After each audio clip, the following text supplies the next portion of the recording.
Ассалаумағалейкум қазақ елі, тіл майдан жалғасып жатыр.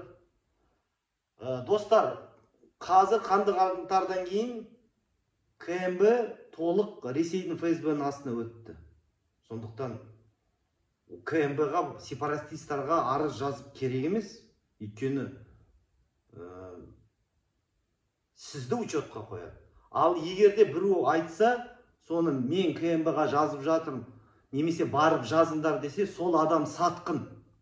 Неге? Өйткені ол YouTube, TikTok, Instagram арқылы КМБ-ға жұмыс істеп жатыр. Сіздерді барып жазыңдар деп. Прокуратура, полиция, білесіздер, қанды қаңтардан кейін әрбір облыс орталығында КМБ-да 2 кабинет ашылды. Біреу ФСБ, біреу Следственный комитет Российской Федерации. Сондықтан кім КМБ-ға арыз жазады, немесе жазыңдар деп айтқан адам сатқын, ол сендерді қораға апарып тығып жатыр. Қазір білесіздер, кім айтады, мен соттаттым деген дәлел жоқ. Петропавлдағы сотталған орыстар, біз оны запрос жасадық, сотталған жоқ, өтірік, Ресейге көшіп кетті. Сотталып жатқан тек қана қазақтар: Марғұлан Боранбай, Манас, Әйгерім. Көп, өте көп. Қаншама қазақтың жастары түрмеде отыр. Олар туралы айтпайды, сепаратизммен күресіп жатырық дейді. Сондықтан мынау қазір уақытша ұлтшыл қазақтар тыныштық ұстап, маған хабарласыңыздар, ары қарай жоспар құрайық. Бірақ қазір кім мен КМБ-ға жазып жатырмын, мен ананы соттатып жатырмын, дәлел жоқ. Өйткені біз болғанда да біз бардық, көзін ашып берді, КМБ қозғамайды. Барамыз, видеоға түсіреміз, міне арыз жаздық, міне соттандыр, жоқ, қозғадық дейді.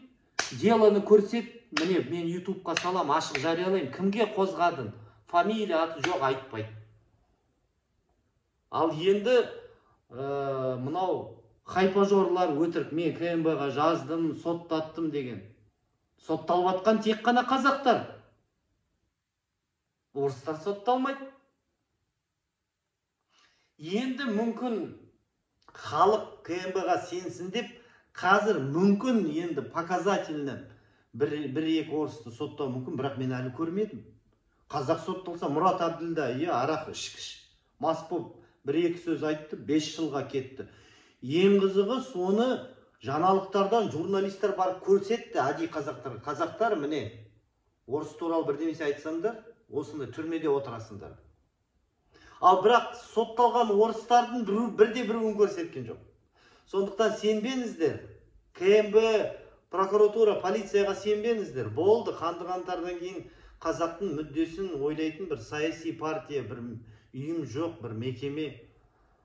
Ұлттық қауіпсіздік комитет, ол қазір комитет Назарбаевской безопасности, білесіздер. Сондықтан қандай ойларыңыз, пікірлеріңіз бар, осы жерде комментарийда жазыңыздар, хабарласыңыздар. Мен байланыс телефоным, WhatsApp нөмірім +380 680 25 27 25. Рахмет.